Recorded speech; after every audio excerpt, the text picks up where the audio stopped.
मंगलाचरण करें।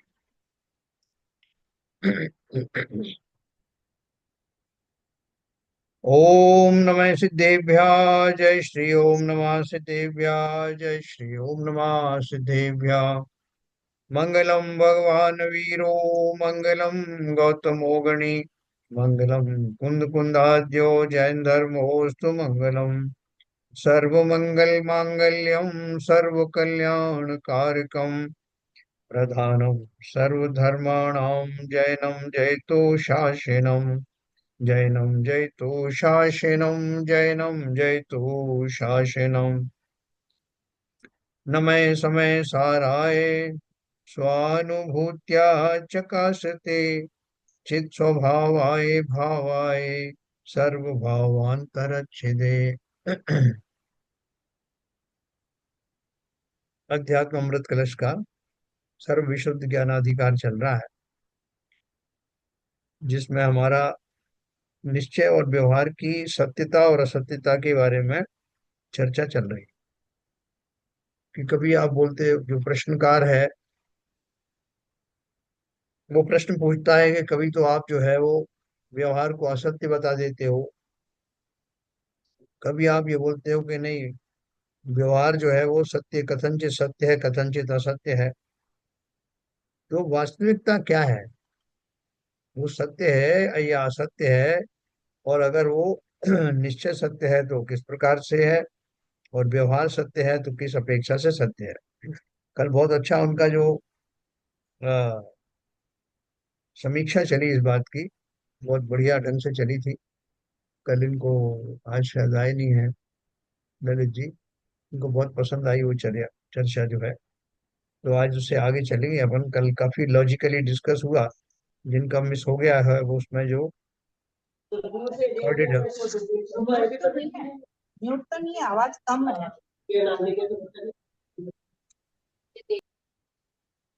रिकॉर्डेड है, उसको सुन लेंगे। तो अपन उसको आगे चलते हैं।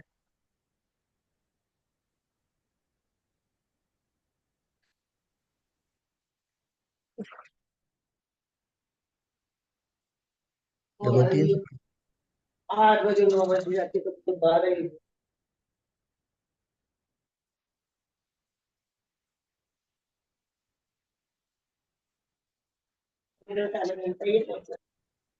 पदम चंद जी, उसको म्यूट कर लीजिए। पदम चंद जी, म्यूट कर लीजिए।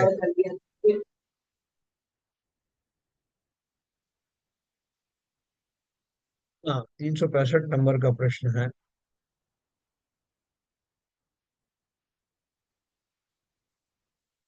आपने निश्चय नय को जब सत्य यथार्थ वास्तविक बताया, तब व्यवहार असत्य अयथार्थ अवास्तविक है, ऐसा ही तो तात्पर्य हुआ।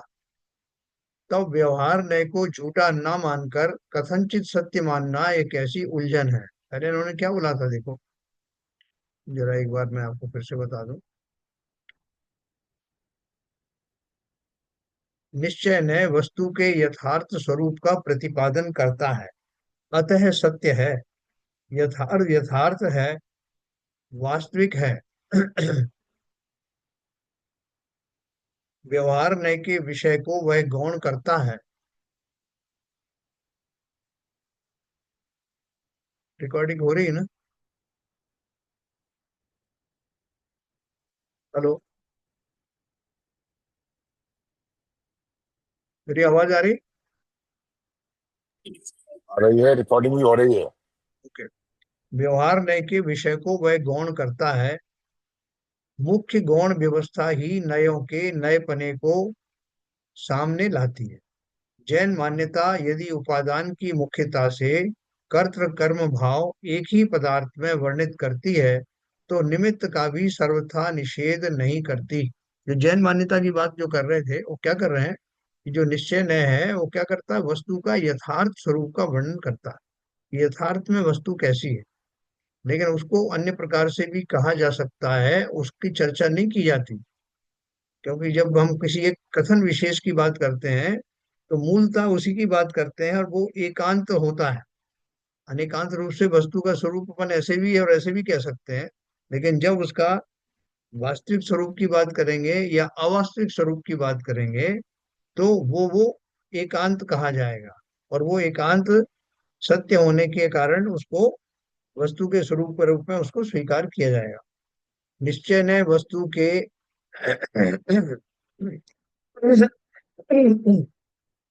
यथार्थ स्वरूप का प्रतिपादन करता है, अतः सत्य है, यथार्थ है, वास्तविक है।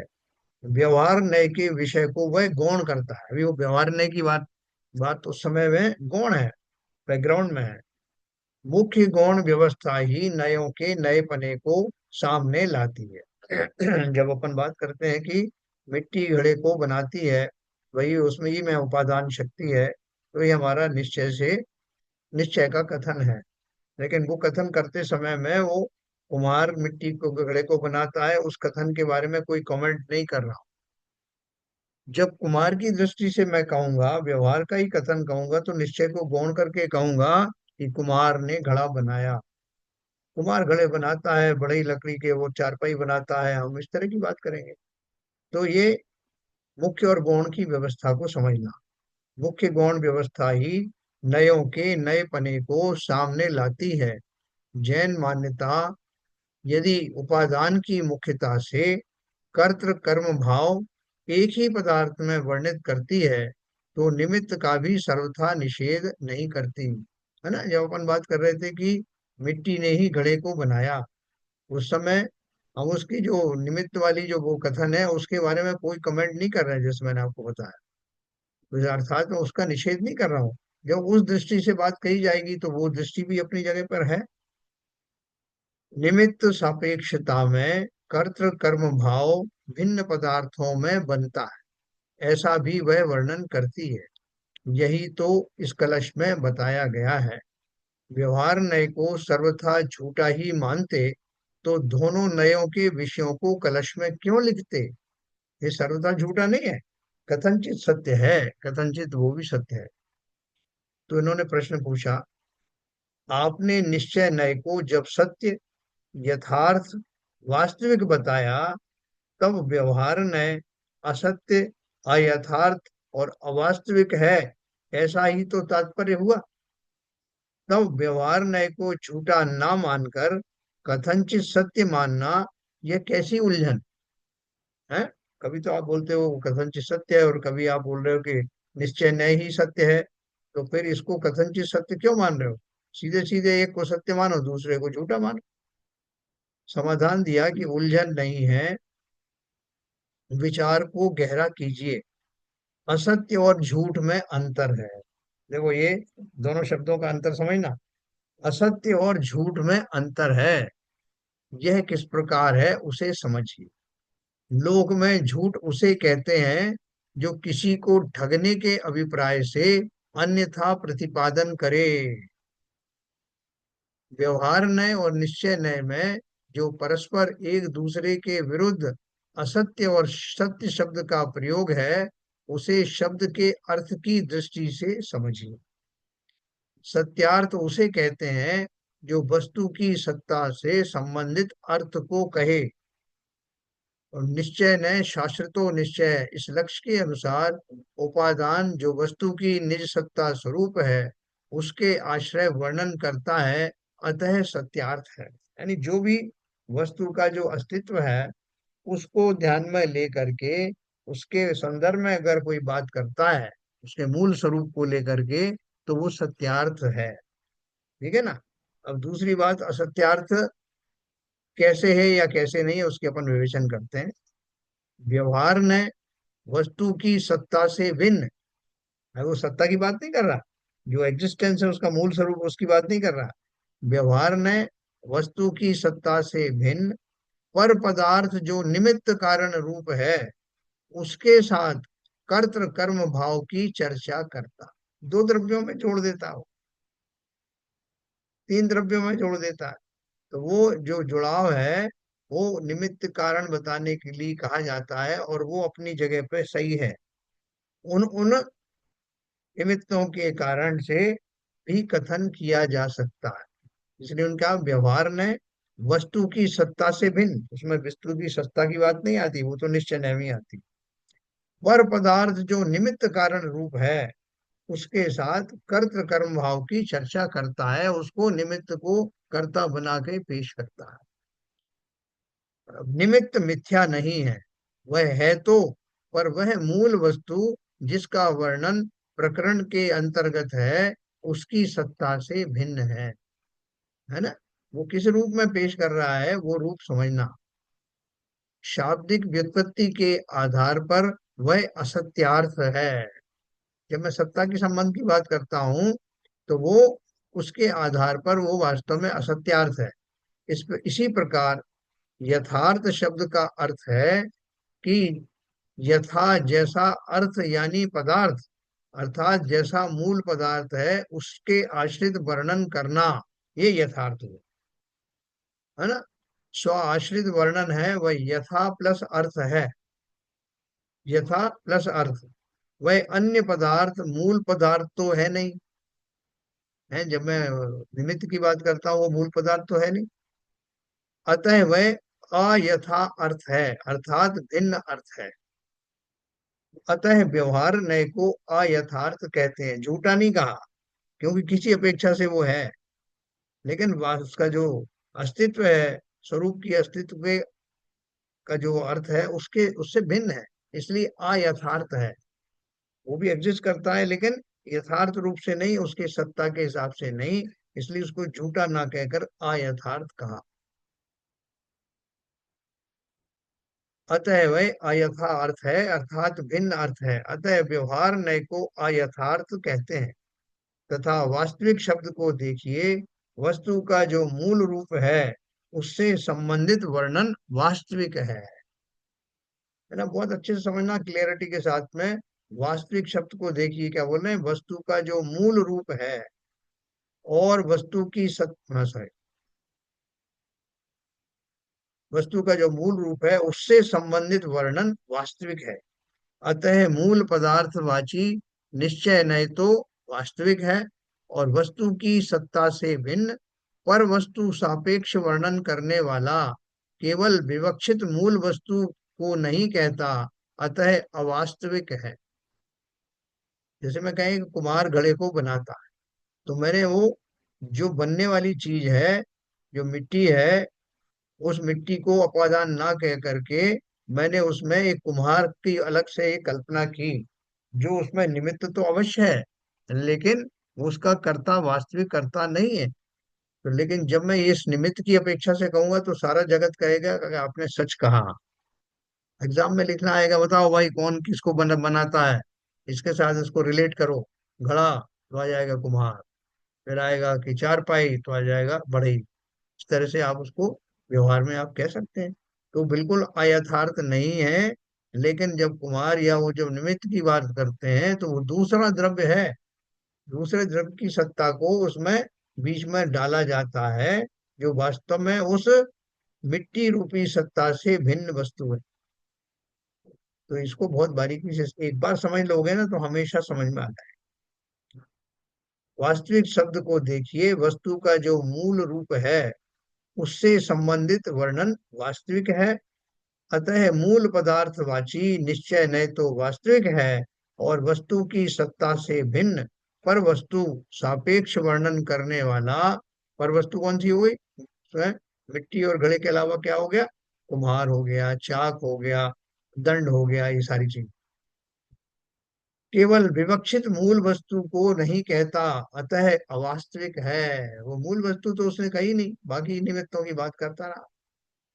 फिर एक प्रश्न आया, पंचाध्यायी में निश्चय को प्रतिषेधक कहा है और व्यवहार को प्रतिषेध्य कहा है। हम्म। पंचाध्यायी में, पंचाध्यायी ने हमका जो एक ग्रंथ है जिसमें उन्होंने आचार्य राजमल पांडे जी का लिखा हुआ है, उसमें उन्होंने निश्चय को प्रतिषेधक कहा है और व्यवहार को प्रतिषेध्य कहा है? मतलब निश्चय उसको, उसका प्रतिषेध करने वाला है, और जिसका प्रतिषेध करने वाला है उसको प्रतिषेध्य कहते हैं। तो उन्होंने प्रश्न पूछा कि पंचाध्यायी में निश्चय को प्रतिषेधक कहा है और व्यवहार को प्रतिषेध कहा है। उन्होंने एक उसका वो दिया, काव्य दिया, व्यवहार है प्रतिषेध्य तस्य प्रतिषेध कश्च शुद्ध नय है। आपने कहा कि नए परस्पर सापेक्ष होते हैं, अतः अनेकांत स्वरूप है। निरपेक्षता में वे ही एकांत हो जाते हैं। आपके कथन का पंचाध्यायी करके कथन से मेल नहीं बैठता है। वो बोल रहे हैं कि जब हम दोनों वस्तुओं को अलग अलग करके बोलते हैं, सामूहिक रूप से बोलते हैं, तब उसमें कह देते हैं कि घड़े को कथनचित कुम्हार ने बनाया, कथनचित मिट्टी ने में बनाया। तो ये तो मैंने एक जब अज्ञानिकांत के रूप में आपके सामने परोसा, तो मैंने ये दोनों बातें कह दी। लेकिन जब मुझसे कहा जाएगा कि वास्तव में मिट्टी का कर्ता कौन है, तब मैं जो कहूंगा वो एकांत होगा। क्योंकि दोनों में से एक एक वस्तु को ढूंढना पड़ेगा ना जो वास्तविक कहने के लिए, और लेकिन वो एकांत सत्य होगा। है, जैसे हम कहें कि साहब जो रात का अंधेरा है, वो अंधेरा छांटने के लिए प्रकाश की आवश्यकता है। ये बात सत्य है। मैं कहूँ कि सूर्य जो है उसका प्रकाश जो, सूर्य जो है रात्रि के अंधेरे को हर लेता है। तो कोई कहेगा कि चंद्रमा भी तो हरता है।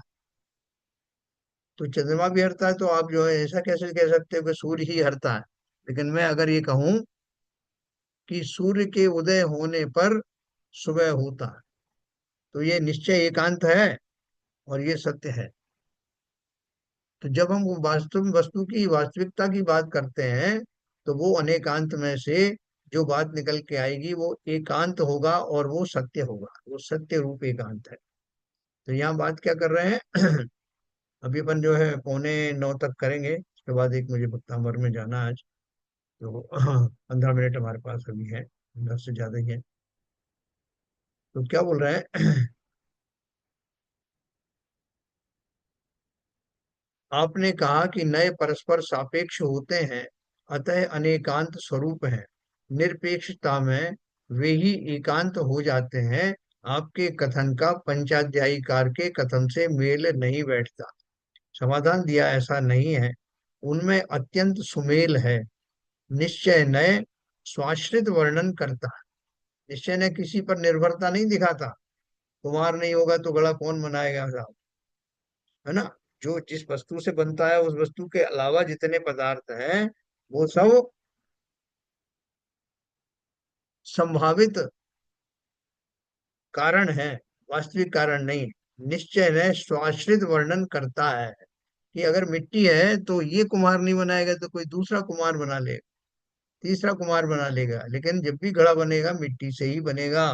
तो मिट्टी कैसी हुई, स्वाश्रित है। निश्चय ने स्वाश्रित वर्णन करता है और व्यवहार पराश्रित होने से स्व आश्रित वर्णन नहीं करता। तब उसका प्रतिषेधक ही कहा जाएगा। जो उसका वास्तविक वास्तविक जो उसका वर्णन नहीं करता उसको वो प्रतिषेधक कहेगा कि भाई वो सही वर्णन नहीं करता, और व्यवहार प्रतिषेध ही होगा। तथापि निश्चय नय प्रतिषेधक है। इसका अर्थ इतना ही है कि निश्चय नय व्यवहार कथित निमित्त रूप पर वस्तु को मूलभूत वस्तु नहीं मानता। है ना, बहुत सिंपल बात है। निश्चय नय से मैं कहूं कि अभी कहें कि जीव कौन होता है, जीव शरीरधारी होता है। जिस चलता फिरता हो और जो जिसका शरीर दिखाई देता है, जो हंस रहा है, बोल रहा है, बातचीत कर रहा है, सारी क्रियाएं कर रहा है, वो जीव है। ये मेरा कौन सा कथन हुआ, व्यवहार कथन। तो किसी को लगे कि साहब ये आपने जो कहा, लेकिन वो जब जब मौत आती है, मरण का समय आता है, तब कहा जाता है कि वो जीव अलग हो जाता है और शरीर अलग हो जाता है। तो फिर आप जो कह रहे हो कि ये एक ही रूप में रहता है, जीव और शरीर एक ही साथ रहता है, एक क्षेत्रावगाही संबंध है, उसमें इन दोनों स्टेटमेंट में क्या फर्क है। तो कहा जाता है कि जब तक आयु रहती है उस पर्याय में, तब तक शरीर के साथ में जीव रहता है, लेकिन वास्तव में जीव शरीर नहीं है। अब मैं एकांत रूप से बात करूंगा। वास्तव में जीव शरीर नहीं है, और शरीर के छूटने पर भी उसका अस्तित्व बना रहता है। शरीर ने उसके अस्तित्व को बनाया नहीं, शरीर उसका कारक नहीं, लेकिन वो अपना स्वतंत्र रूप से बना रहता है।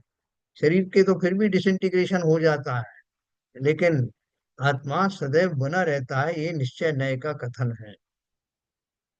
अगर मैं कहूं कि शरीर जो आत्मा नित्य भी है अनित्य भी है, तो वो अनेकांत का कथन है।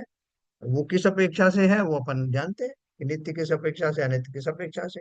तो वो रिलेटिव बात जब अपेक्षा से कही जाती है, तब वो अपेक्षाएं भी बताई जाती है। आओ।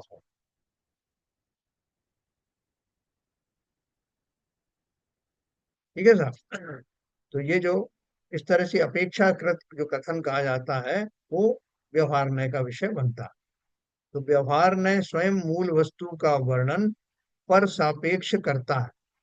उसकी दृष्टि तो मूल वस्तु को ही इंगित करती है, तथापि वह निश्चय न्याय की तरह शुद्ध मूल वस्तु को ही नहीं ग्रहण करती। अतः दोनों नयों में प्रतिषेधक प्रतिषेध भाव है। ठीक है।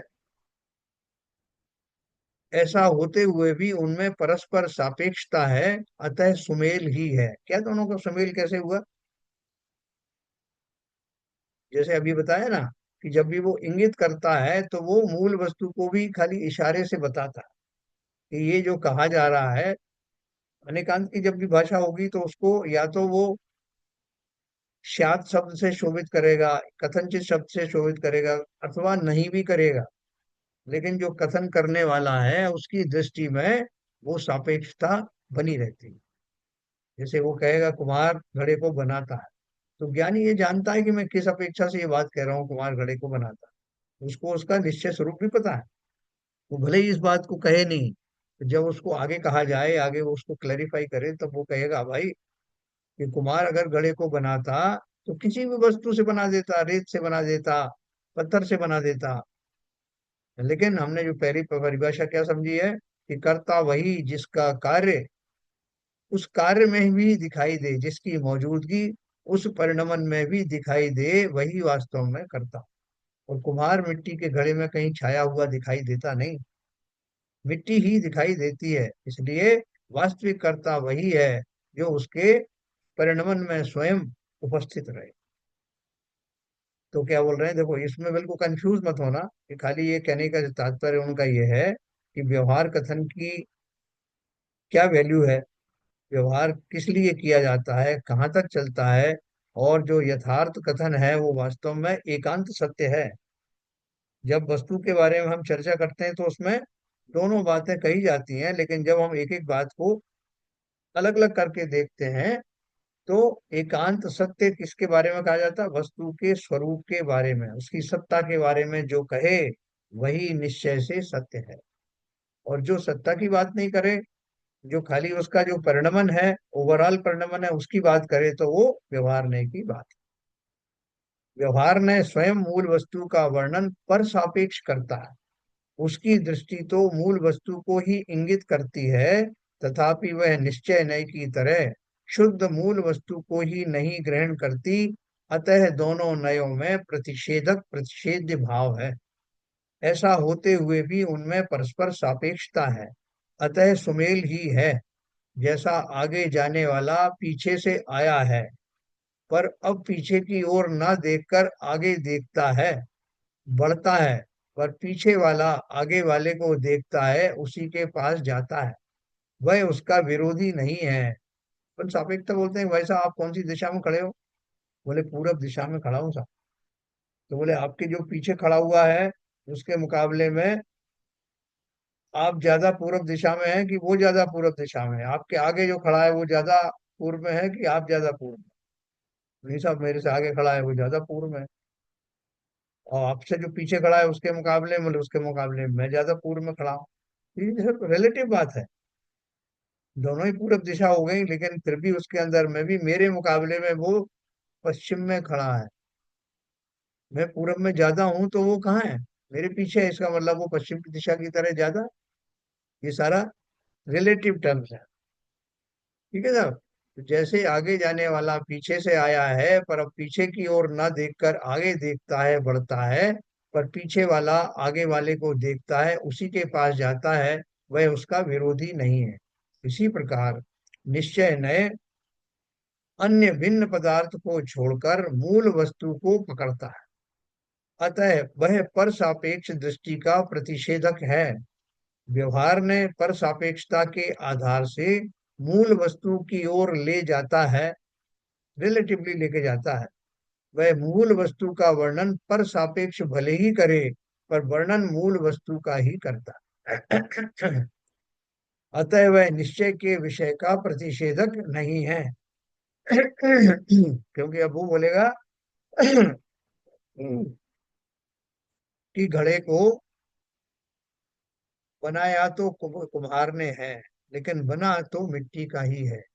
तो जब वो ये बात करेगा या आप उससे प्रश्न पूछोगे कि भैया कुम्हार ने बनाया, इसका अर्थ क्या, कि कुम्हार ही उसका वास्तविक कर्ता है, तब कहा जाएगा कि वास्तविक कर्ता वो नहीं है, लेकिन जिस अपेक्षा से आपने प्रश्न पूछा है उसमें निमित्त कारण है। तो वो कह रहे हैं वो कथन से भी आपको पता चल जाएगा।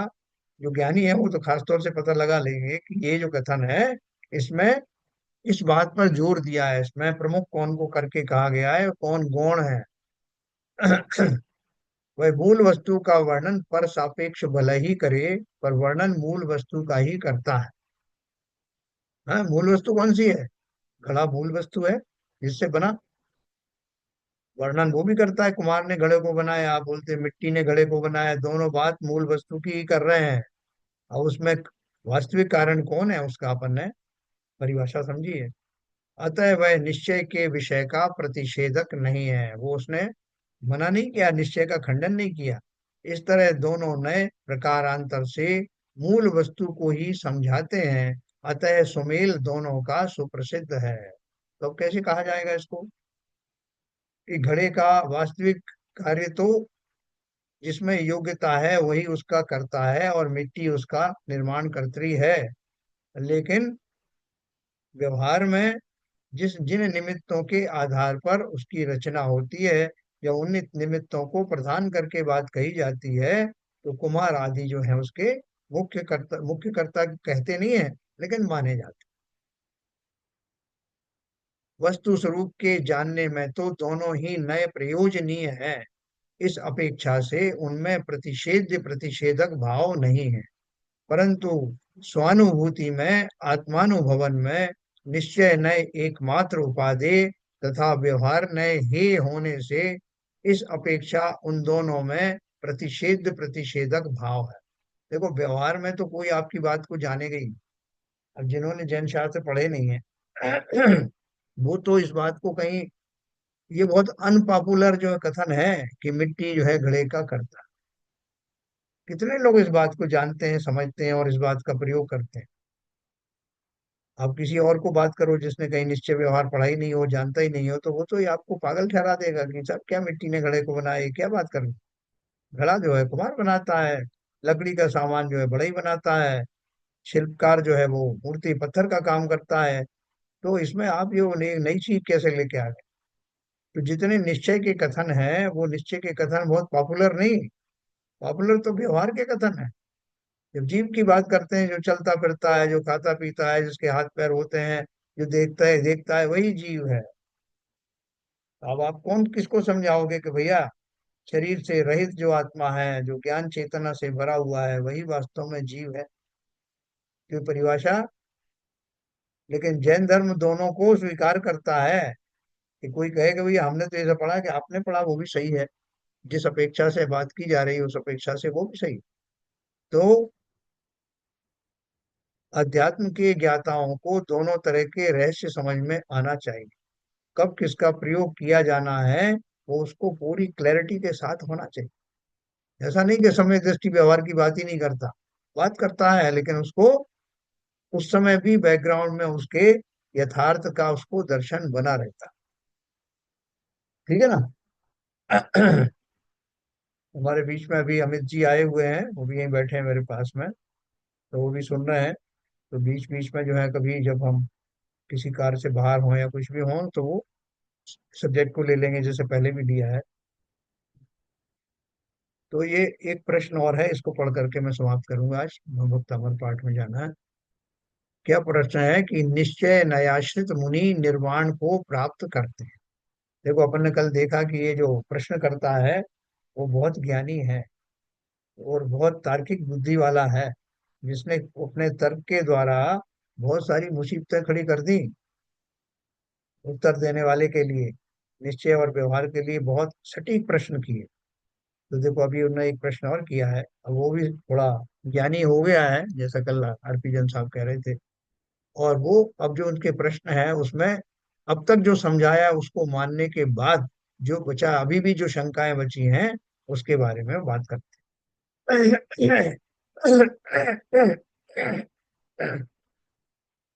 हैं।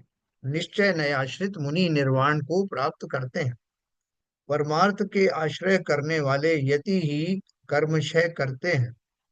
समय सार के इस कथन के अनुसार तो एकमात्र निश्चय नय ही परमार्थ है, वही मोक्ष का हेतु है, वही ग्राह्य है, वही सत्य है, व्यवहार नय नहीं है। तब सुमेल दोनों का कहाँ रहा है? आप सुमेल सुमेल चिल्ला रहे हो, व्यवहार नय को भी बराबर आप इम्पोर्टेंस दे रहे हो, लेकिन समय सार में तो ऐसा लिखा है कि निश्चय नहीं आपको, आपकी नैया पार कराएगा। तो फिर काहे के लिए व्यवहार नय को साथ में घसीट रहे हो? समाधान दिया कि निश्चय नय आश्रय करने योग्य है। वह शुद्ध आत्मा का स्वरूप दर्शाता है। शुद्ध आत्मा की प्राप्ति ही मोक्ष है, अतः उसकी उपादेयता तो सुनिश्चित है। व्यवहार में अशुद्ध आत्मा का प्रतिपादक है, अशुद्ध आत्मा उपादेय नहीं है, अतः हे है। ये दोनों बातें सही हैं। अपन बच्चों को क्या बोलते हैं? भैया ऐसा मत करो, ये गलत है, ऐसा करो ये ठीक रहेगा। तो उसको दोनों बात कहते हैं ना अपन। उसमें गलत क्या है? दोनों स्टेटमेंट का सुमेल है कि ये गलत है, ये नहीं करना है, और ये सच्चा है, ये सही है, ये करने योग्य है। तो इसमें कहाँ गलत बात हुई? तो यही तो वो कह रहे हैं, शुद्ध आत्मा की प्राप्ति ही मोक्ष है, अतः उसकी उपादेयता सुनिश्चित है। व्यवहार ने अशुद्ध आत्मा का प्रतिपादक है, अशुद्ध आत्मा उपादेय नहीं है, अतः ये, लेकिन मुझे मालूम तो पड़ना चाहिए ना कि मैं अभी किस अवस्था में हूँ। मैं अशुद्ध हूँ और मुझे शुद्ध होना है। तो दोनों स्टेटमेंट एक साथ जाएंगे ना। ये दोनों बातें सही हैं। यह निष्कर्ष भी सही है कि निश्चय परमार्थ नय के विषयभूत शुद्धात्मा का ग्रहण ही कल्याणकारी है। तथापि व्यवहार ने आत्मा की वर्तमान अशुद्ध अवस्था का प्रतिपादन करता हुआ हमें अपनी हे रूप वर्तमान दशा का बोध कराता है। अपनी दुर्वस्था की ओर यदि ध्यान ना जाए और उसे हे ना माने तो वह छूटे कैसे? है, जैसे बहुत सारे लोग निश्चयाभासी लोग क्या बोल देते हैं कि मैं तो शुद्ध हूँ, अभी भी शुद्ध हूँ, परम शुद्ध हूँ, मैं तो सिद्ध ही हूँ। तो फिर क्या करने आए भाई? जब सब तरह से तुम शुद्ध बुद्ध हो और सिद्ध समान सिद्ध ही हो, तो क्या करने आए हो? फिर संसार में क्यों पड़े हो? तब वो बोलता है कि नहीं, ये मैं अपने स्वरूप की बात कर रहा था, वास्तव में तो मैं भी अशुद्ध अवस्था में हूँ। ये ज्ञान होना चाहिए ना।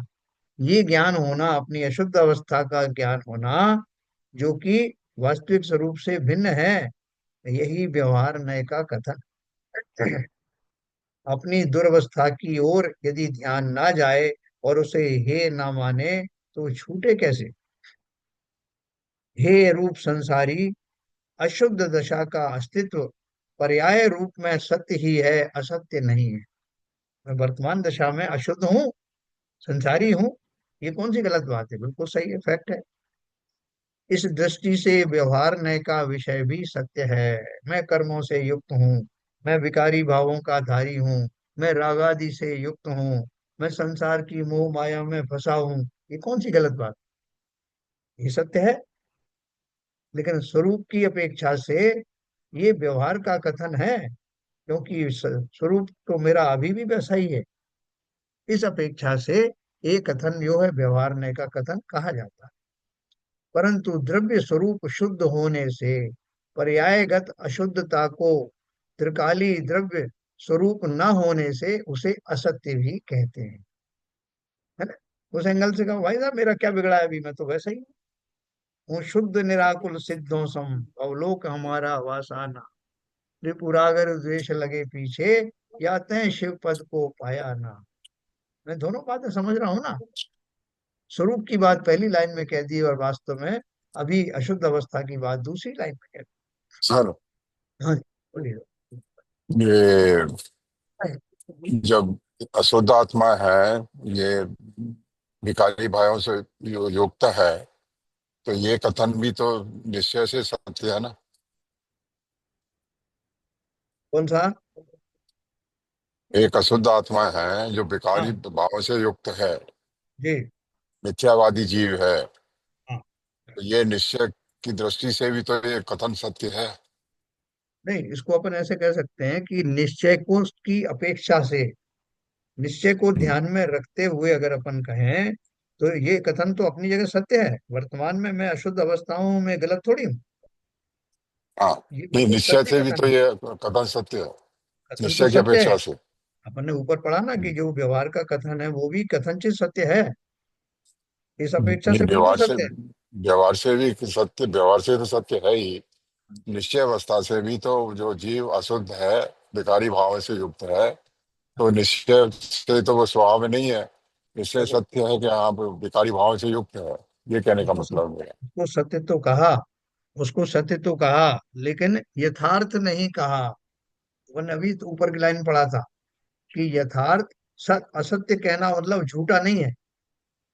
असत्य तभी कहा जाता है जब उसका मूल सत्ता से भिन्नता लिए हुए हो। उस अपेक्षा से उसको असत्य कहें। क्या मैं अशुद्ध अवस्था का स्वरूप मेरे अंदर बना रहेगा?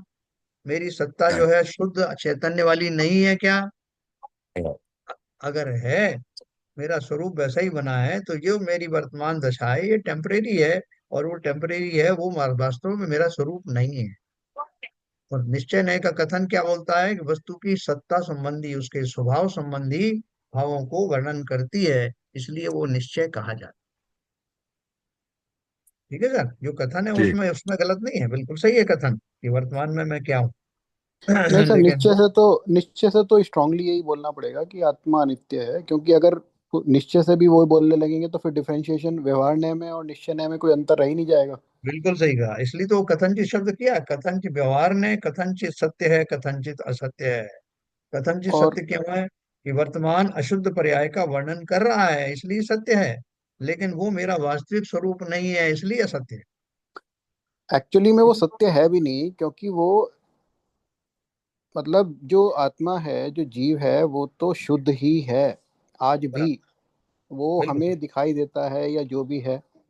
और ये समझने का इसलिए पर्पज है कि ताकि लोगों को कॉन्फिडेंस आए कि भाई जो वर्तमान पर्याय है इस या जो भी कर्म आदि से मैं बंधा हुआ हूँ, वो अलग किए जा सकते हैं। जब तक हमें निश्चय न्याय का ज्ञान नहीं होगा तब तक हम उस तरफ प्रयास ही नहीं करेंगे।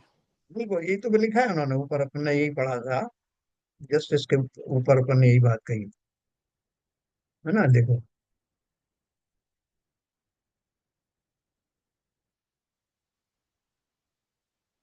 यदि यहाँ असत्यता का अर्थ अनुपैतयता ही है। हाँ, ये ऊपर। तथापि व्यवहार नए आत्मा की वर्तमान अशुद्ध अवस्था का प्रतिपादन करता हुआ हमें अपनी हे रूप वर्तमान दशा का बोध कराता है। अपनी दुर्वस्था की ओर यदि ध्यान ना जाए और उसे हे ना माने तो वो छूटे कैसे? यही तो बात कही। तो हे रूप संसारी अशुद्ध दशा का अस्तित्व पर्याय रूप में सत्य ही है, असत्य नहीं है। इस दृष्टि से व्यवहार न्याय का विषय भी सत्य है, जो आप कह रहे हैं ना, वो लिखा तो है। परंतु द्रव्य स्वरूप शुद्ध होने से पर्यायगत अशुद्धता को त्रिकाली द्रव्य स्वरूप न होने से उसे असत्य भी कहते हैं। यहाँ असत्यता का अर्थ अनुपादेयता ही है, उसका सर्वथा अभाव ऐसा अर्थ नहीं। नहीं साहब, मैं जो मनुष्य दिख रहा हूँ, ये शरीर ऐसा दिख रहा है, ये सब माया है। एक्चुअल में ऐसा नहीं है, एक्चुअल में भी है, लेकिन एक्चुअल में पर्यायगत सत्य है, द्रव्यगत सत्य नहीं है। यदि मोक्ष प्राप्ति करनी है तो अपनी संसारी दशा जो सत्य है पर अनुपादेय है, उसकी अनुपादेयता स्वीकार करनी होगी। बहुत क्लियर बात है। कभी उसे छोड़कर उपादेय भूत मुक्त दशा अर्थात शुद्ध दशा प्राप्त होगी। निश्चय के आश्रय या परमार्थ के आश्रय का यही रहस्य है। यहाँ मूल कलश में भी निश्चय की उपादेयता के लक्ष्य से ही यह कहा है कि निश्चय से यदि वस्तु विचार किया जाए तो कर्ता कर्म एक वस्तु में ही है। प्रत्येक द्रव्य में, प्रत्येक वस्तु में उसका कर्तापना और उसी का कार्य दोनों छिपे हुए हैं। वो स्वयं का करता है, स्वयं की पर्यायों का करता है, पर वस्तु का किंचित मात्र भी करता नहीं, और ना ही पर वस्तु उसका करता है ना। तो ये अपन को बहुत निश्चय से समझना है। इससे आपको बहुत बहुत आपके अंदर में कॉन्फिडेंस आएगा कि मैं भले ही पर्याय में अशुद्ध क्यों ना हूं, मैं अपने थोड़े से पुरुषार्थ के बल पर, पुरुषार्थ भी कौन सा, मान्यता का पुरुषार्थ, कि वास्तव में ऐसा ही है। जिस क्षण मुझे इस बात का विश्वास हो जाएगा, मेरे पुरुषार्थ की दिशा और दशा दोनों बदल जाएगी। तो कल अपन ये 368 नंबर का प्रश्न पढ़ेंगे, और इसमें काफी क्लैरिटी आपको आ जाएगी। जैसे ये अधिकार समाप्त होगा, तब तक हम इसमें विषय में पारंगत हो चुके होंगे। फिर जो स्याद्वाद वाला जो अधिकार है वो हमारे लिए बिल्कुल रिवीजन जैसा लगेगा। तो अभी इसको यहीं विराम देते हैं। अ, अजय प्रकाश जी जिनवाणी स्तुति करें। सिरिचेण वाणी जग कल्याणी जग जन मति तमे मोहे हरि जन मन हारी गण हरे हारी जम जरा भवे मुंदे इतैरणं दिव्य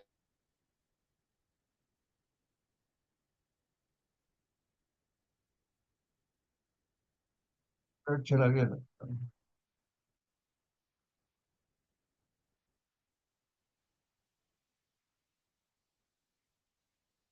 नहीं आ रहा।